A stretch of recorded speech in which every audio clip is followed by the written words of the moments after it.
Just a quick video to let you know what's in the box that you're going to get from eScienceLabs. Essentially what you're going to wind up getting is every lab that you're going to need for the entire semester. For the most part, it's going to be arranged in or fall in the categories of hardware, chemicals, and consumable supplies. It's probably a good idea to take each of those samples and go ahead and label them according to which experiment they're going to be used, and that according to the schedule that's provided on the internet.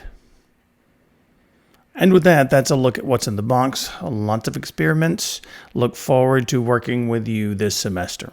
Bye now.